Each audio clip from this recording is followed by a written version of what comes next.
एक रात का वक्त था। आसमान पर काले बादल छाए हुए थे और बिजली की कड़क के साथ तेज बारिश हो रही थी। हवा इतनी तेज थी कि घर के दरवाजे और खिड़कियां बज रहे थे। काजी तैमूर अपने कमरे में बैठे एक पुरानी किताब पढ़ रहे थे। वो अपनी मुताले में इतने मगन थे कि उन्हें वक्त का अंदाजा ही नहीं रहा। तभी अचानक उनके घर के मुख्य दरवाजे पर किसी ने दस्तक दी। इतनी रात गए और वो भी ऐसे खराब मौसम में दस्तक की आवाज सुनकर काजी साहब चौंक गए। उन्होंने किताब बंद की और अपने नौकर को आवाज दी, लेकिन शायद बारिश की शोर की वजह से नौकर तक आवाज नहीं पहुंची। काजी साहब खुद उठे और लालटेन हाथ में लेकर दरवाजे की तरफ बढ़े। उनके दिल में ख्याल आया कि शायद कोई मुसीबत का मारा मदद के लिए आया होगा, क्योंकि ऐसे तूफान में कोई शौक से घर से बाहर नहीं निकलता। जैसे ही उन्होंने दरवाजा खोला, सामने एक साए को खड़ा पाया। अंधेरे और बारिश की वजह से साफ दिखाई नहीं दे रहा था, लेकिन वो कोई औरत थी जो पूरी तरह भीगी हुई थी और ठंड से कांप रही थी। काजी साहब ने नरमी से पूछा, कौन हो तुम और इतनी रात गए इस तूफान में मेरे दरवाजे पर क्यों आई हो? उस औरत की आवाज कांप रही थी, लेकिन उसके लहजे में एक अजीब सी मजबूती थी। उसने कहा, काजी साहब, मैं एक बहुत बड़े गुनाहगार की बेटी हूँ। मेरे पास वक्त बहुत कम है और एक बहुत बड़ी जिम्मेदारी है जिसे पूरा करने के लिए मुझे आपकी मदद की सख्त जरूरत है। अगर आपने दरवाजा बंद कर दिया तो शायद कयामत के दिन मैं अपने रब को क्या मुंह दिखाऊंगी। ये सोचकर ही मेरी रूह कांप जाती है। काजी तैमूर, जो एक बहुत सुलझे हुए इंसान थे, उस औरत की बात सुनकर रुक गए। उन्होंने महसूस किया कि ये कोई मामूली मांगने वाली नहीं है। उन्होंने उसे अंदर आने का इशारा किया। वो औरत अंदर दाखिल हुई, लेकिन वो वहीं दरवाजे के पास खड़ी रही, आगे नहीं बढ़ी। काजी साहब ने कहा, बेटी तुम परेशान ना हो, पहले थोड़ा सुकून से बैठ जाओ, फिर मुझे बताओ कि माजरा क्या है। तुम किस गुनाहगार की बात कर रही हो? उस औरत ने सर झुकाए हुए जवाब दिया, काजी साहब, मेरा नाम जैनब है और मैं शहर के उस बदनाम चोर की बेटी हूँ जिसे लोग साया के नाम से जानते थे। मेरे वालिद का असली नाम दिलावर था, लेकिन उनकी चोरी की महारत और चालाकी की वजह से लोग उन्हें साया कहते थे, क्योंकि वो साये की तरह आते थे और कीमती सामान लेकर गायब हो जाते थे। साया का नाम सुनते ही काजी तैमूर के चेहरे पर संजीदगी छा गई।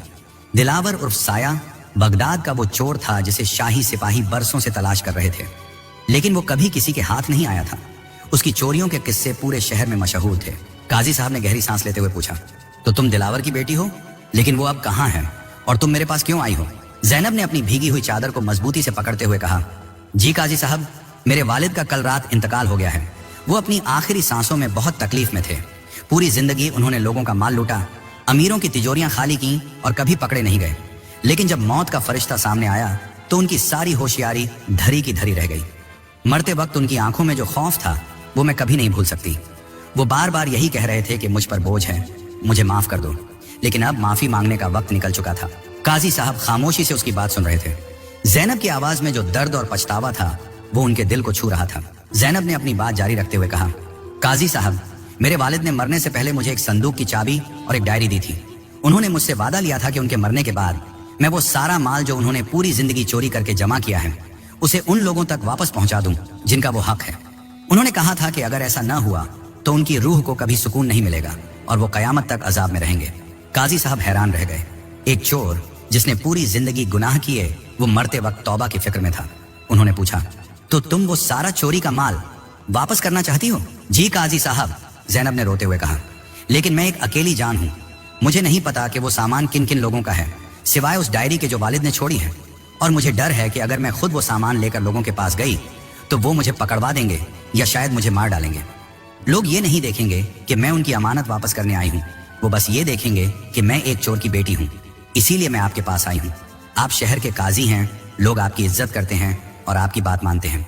अगर आप मेरी मदद करेंगे तो मैं अपने वालिद के गुनाहों का बोझ कुछ कम कर सकूंगी। काजी तैमूर ने कुछ देर सोचा। ये मामला बहुत नाजुक था। चोरी का माल बरामद करना और फिर उसे चुपचाप मालिकों तक पहुंचाना, ये कोई आसान काम नहीं था। इसमें कानूनी पेचीदगियां भी थीं और खतरा भी। अगर बादशाह को पता चलता कि मशहूर चोर का खजाना मिल गया है तो वो सारा माल शाही खजाने में जमा करवा सकता था और असल मालिकों को कुछ न मिलता। लेकिन काजी साहब अल्लाह से डरने वाले इंसान थे। उन्होंने सोचा कि अगर एक बेटी अपने बाप की आखिरत संवारने के लिए इतनी बड़ी हिम्मत कर रही है तो एक काजी होने के नाते उनका भी फर्ज बनता है कि वो इंसाफ का साथ दें। काजी साहब ने जैनब की तरफ देखा और कहा, बेटी, तुमने बहुत बड़ा और नेक फैसला किया है। अल्लाह ने तुम्हारे दिल में ये बात डाली है तो यकीनन वो इसमें मदद भी करेगा। मैं तुम्हारे साथ हूँ। मुझे बताओ वो माल कहाँ है और वो डायरी कहाँ है? जैनब ने अपनी चादर के नीचे से एक पुरानी चमड़े की जिल्द वाली डायरी निकाली और काजी साहब के हाथ में रख दी। उसके बाद उसने एक भारी चाबी भी उनके सामने रख दी। काजी साहब, ये डायरी है जिसमें वालिद ने हर उस चोरी का हिसाब लिखा है जो उन्होंने पिछले 20 सालों में की। इसमें तारीख, जगह और उस सामान की तफसील लिखी है, और ये चाबी हमारे घर के नीचे बने उस खुफिया तहखाने की है जहां वो सारा माल छुपा हुआ है। वहां इतना सोना, चांदी और जवाहरात हैं कि शायद कई पीढ़ियां बैठकर खा सकें, लेकिन हमारे लिए वो आग के अंगारे हैं। काजी तैमूर ने डायरी खोली। पहले ही पन्ने पर जो लिखा था उसे देखकर उनकी आंखें फटी की फटी रह गईं। उसमें लिखा था, हीरों का हार, चोरी की तारीख, 12 रजब, मालिक, शाही वजीर की बेगम। काजी साहब ने पन्ना पलटा। अगले पन्ने पर शहर के सबसे बड़े सौदागर का नाम था, उसके बाद एक नामी गिरामी हकीम का। जैसे जैसे वो पन्ने पलटते गए उनके माथे पर पसीना आता गया। दिलावर ने तो शहर के किसी भी ताकतवर इंसान को नहीं छोड़ा था। काजी साहब ने डायरी बंद की और गंभीर लहजे में बोले, जैनब, ये काम बहुत मुश्किल और खतरनाक है। इस डायरी में ऐसे ऐसे लोगों के नाम हैं जो अगर जान गए कि चोरी करने वाला कौन था तो वो तुम्हारी जान के दुश्मन बन जाएंगे। हमें बहुत एहतियात से कदम उठाना होगा। जैनब ने मजबूती से कहा, काजी साहब, मुझे अपनी जान की परवाह नहीं है। मुझे बस इस बात की फिक्र है कि मेरे वालिद को कब्र में अजाब न हो। आप जो भी तरीका बताएंगे मैं करने को तैयार हूँ। काजी साहब ने कहा, ठीक है, आज रात तुम यहीं मेरे घर के मेहमान खाने में रुक जाओ। इस वक्त वापस जाना खतरे से खाली नहीं। कल सुबह फजर की नमाज के बाद हम तुम्हारे घर चलेंगे और उस तहखाने का जायजा लेंगे। हमें सबसे पहले ये देखना होगा कि वहां आखिर कितना माल है और उसे किस तरह तरतीब दिया जा सकता है।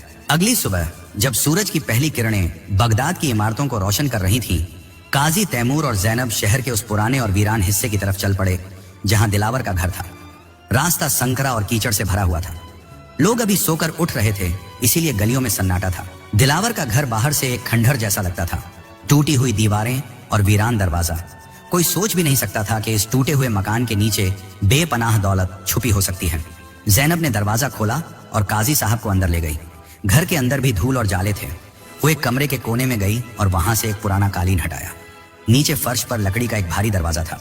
जैनब ने काजी साहब की दी हुई मदद से वो भारी दरवाजा उठाया। नीचे अंधेरा था और सीढ़ियां नीचे जा रही थी। एक अजीब सी नमी और बंद कमरे की बू ऊपर आई। जैनब ने एक मशाल जलाई और काजी साहब को लेकर नीचे उतरने लगी। जैसे ही वो लोग तहखाने में पहुंचे और जैनब ने मशाल की रोशनी चारों तरफ फैलाई, काजी तैमूर के मुंह से बेसाख्ता या अल्लाह निकल गया। सामने का मंजर किसी तिलिस्मी कहानी जैसा था। कमरे में संदूक के संदूक भरे पड़े थे। कुछ संदूक खुले थे जिनमें से सोने के सिक्के और जेवरात झांक रहे थे। दीवार के साथ कीमती तलवारें और ढालें रखी हुई थीं जिन पर नगीने जड़े थे। रेशमी कपड़ों के थान, चांदी के बर्तन और न जाने क्या क्या बेशकीमती सामान वहां मौजूद था। ये सिर्फ चोरी का माल नहीं था, ये एक बादशाह के खजाने जैसा लग रहा था। काजी साहब ने हैरत से कहा, इतना माल? दिलावर ने तो वाकई हद कर दी थी। ये सब जमा करके उसने क्या पाया? आखिर में खाली हाथ ही गया ना। जैनब की आंखों में आंसू थे। उसने एक संदूक की तरफ इशारा करते हुए कहा, काजी साहब, देखिए, ये वो हीरों का हार है जिसका जिक्र डायरी के पहले पन्ने पर था। और वो देखिए, उस सोने की मूर्ति जो शहर के सबसे बड़े मंदिर से चुराई गई थी। काजी साहब ने करीब जाकर चीजों को देखा। हर चीज के साथ एक छोटी सी पर्ची बंधी हुई थी जिस पर एक नंबर लिखा था जो डायरी के नंबर से मेल खाता था। दिलावर चोर जरूर था, लेकिन अपने हिसाब किताब में बहुत पक्का था। काजी साहब ने डायरी को दोबारा खोला और पहले नाम पर उंगली रखी। हमें काम शुरू करना होगा जैनब, लेकिन हमें एक तरकीब लगानी होगी। हम ये नहीं कह सकते कि ये माल दिलावर चोर ने चुराया था, वरना लोग तुम्हारी जान के पीछे पड़ जाएंगे। हम इसे गुमशुदा अमानत का नाम देंगे। मैं ऐलान करवाऊंगा कि मुझे कुछ लावारिस माल मिला है और जो कोई भी अपनी चीज की सही निशानी बताएगा वो उसे ले जाए। लेकिन तभी काजी साहब की नजर डायरी के आखिरी पन्ने पर पड़ी जहां कुछ अलग लिखा था।